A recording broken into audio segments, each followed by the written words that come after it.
সাথে দুদিন আগে সিলেট ঘুরে আসলাম। ওইসব কথা বাদ দাও, ওইসব কথা ভালো লাগে না। তাই বললাম কি ব্যবহার, বউ থাকতে আরেকজনের ভালো লাগে, আরেক মহিলা এই করলো সেই করলো, কত কাহিনী। মানুষের নিজেদের জীবনে কত ভেজাল, তারা আবার অনেকের এই ভেজাল। গ্রামে এসে খুব কষ্ট হচ্ছে না? না কষ্ট, এগুলো মাছ বোমাই, যেগুলো মাছ কাটবো, এই ধান গুলা ধুইতে হইব। ধানগুলো একটু দেখো কি অবস্থা, ধানগুলো একটু হাত দিয়ে নাড়ে দাও, অন্য হাত দিয়ে। এটা একটু ভালোভাবে পরিষ্কার হলে তারপরে না ভাঙলে চিরাটা সুন্দর হবে না। এটা আমরা নিয়ে যাবো। হ্যাঁ, তুমি তো আবার চিড়া খেতে খুব পছন্দ করো না? আমের দিন এখন আম কাটার সময় চিরা খাইতে ভালো লাগে, ঠিক না?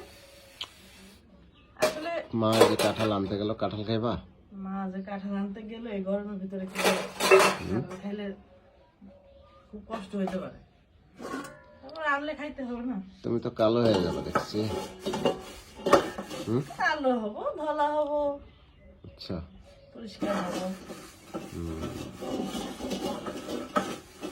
বউ বাড়ি আসলে যদি সেই শাশুড়িদের কাজ করা লাগে, ওই বউ বাড়ি না আসাই ভালো। 2 দিন শরীরটা ভালো ছিল না, মুখে কোনো হেল্প করতে পারিনি, আজকে ঠিকই শুরু হয় কাজ।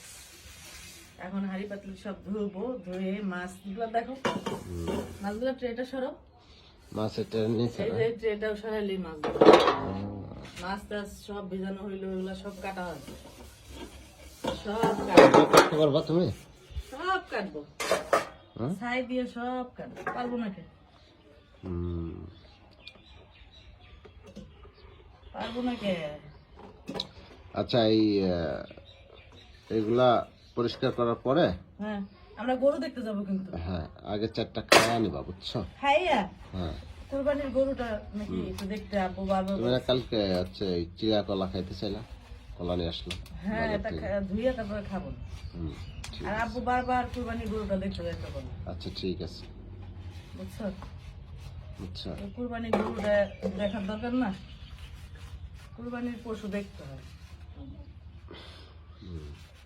কুরবানির পশু দেখতে। দেখবো নি, সমস্যা নেই। আচ্ছা, ঠিক আছে। খাইলো আশিক, কি খাইলো? ঠিক আছে। কলা ওই কলা বেশি খেয়ে নিত বলে, যে কালো কালো যেগুলা। আবার আমরে নিছো না,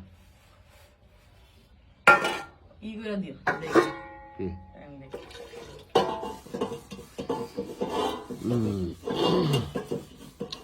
তো আচ্ছা, ঠিক আছে, তো তুমি এগুলা পরিষ্কার করো, ঠিক আছে?